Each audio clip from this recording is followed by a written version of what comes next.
A ver, ¿cómo le hacemos para entender el sistema financiero global? La verdad es que la mayoría de las veces parece un laberinto imposible de descifrar, ¿no? Pero, ¿qué tal si lo vemos de otra manera?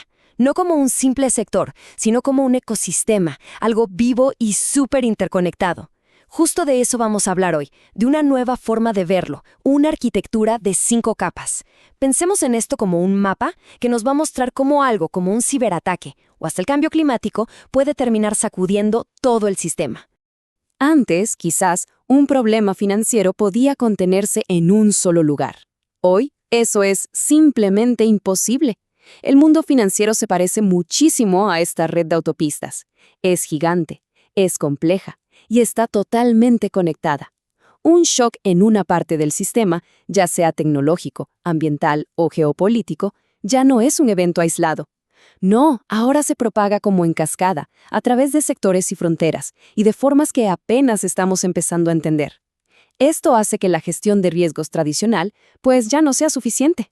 Es bastante evidente que para movernos en este nuevo terreno necesitamos un marco de referencia distinto. Ya no basta con mirar a los bancos por un lado o a los mercados por otro, de forma individual. Necesitamos un mapa del ecosistema completo para poder entender cómo se propagan estos shocks y, quizá lo más importante, para identificar dónde se esconden las verdaderas vulnerabilidades. Entonces, ¿cuál es la solución?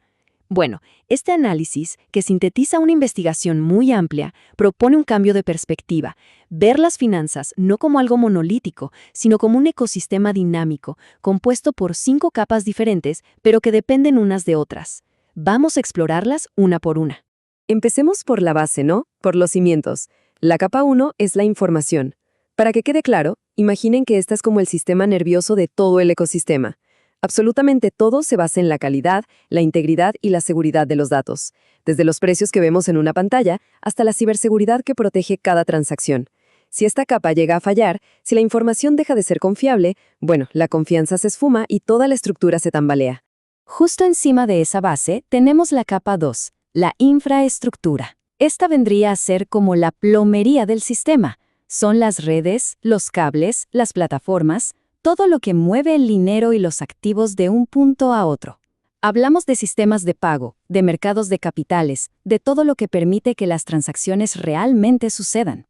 Sin esta tubería, el capital simplemente no fluye y eso paraliza la economía real.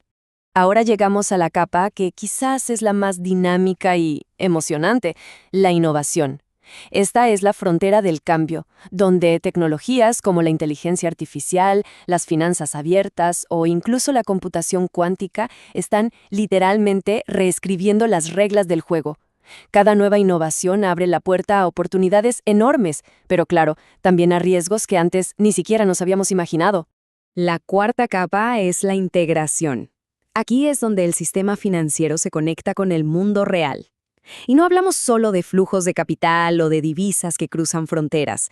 Hablamos de cómo grandes fuerzas externas, como el cambio climático, las pandemias o los cambios demográficos, impactan al sistema y a su vez son impactadas por las finanzas. Es, digamos, el puente entre el dinero y la vida cotidiana. Y finalmente, rodeándolo todo, tenemos la capa 5, la gobernanza. Pero ojo, no es solo una capa más, es una metacapa.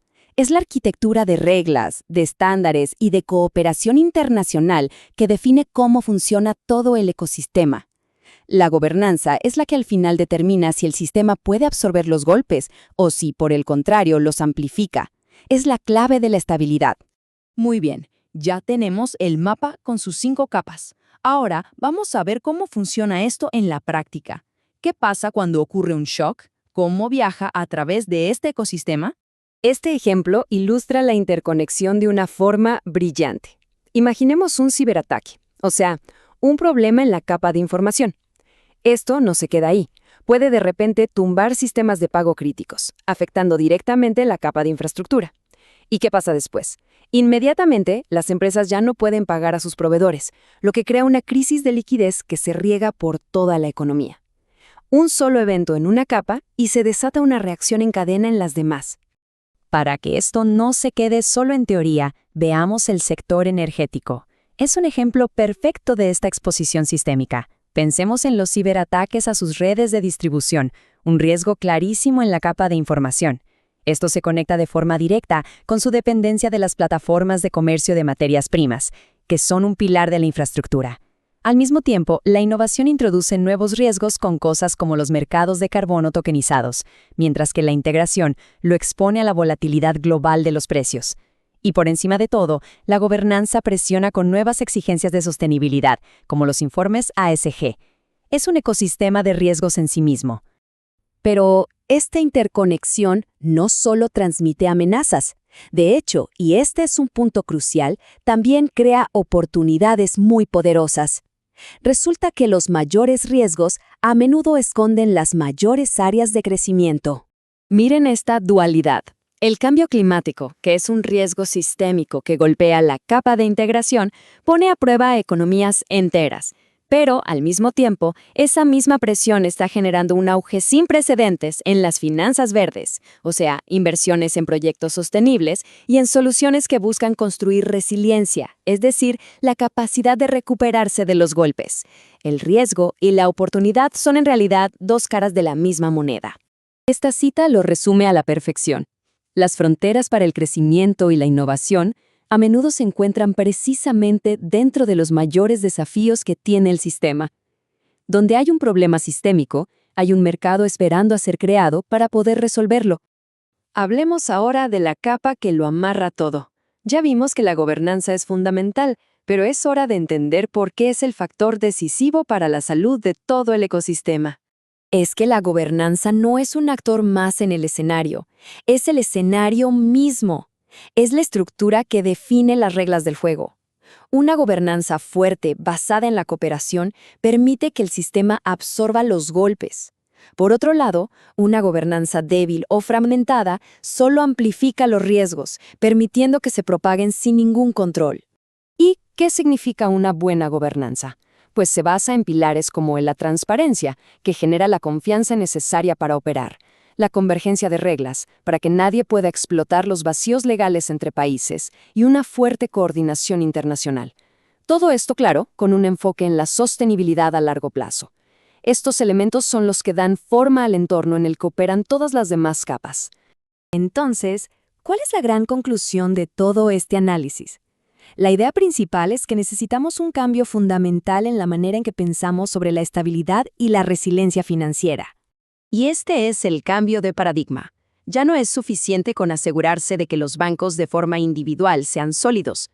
La regulación tiene que enfocarse en la salud de todo el ecosistema, reconociendo que los riesgos no respetan fronteras institucionales o geográficas. Se propagan a través de las 5 capas que acabamos de ver. Y esto nos deja con una pregunta final. Para reflexionar, en este mundo interconectado, donde los riesgos caen como fichas de dominó, ¿será que nuestro enfoque en proteger cada árbol por separado nos está impidiendo ver que el bosque entero está en peligro de incendiarse? La respuesta a esa pregunta, bueno, esa definirá el futuro de la estabilidad financiera global.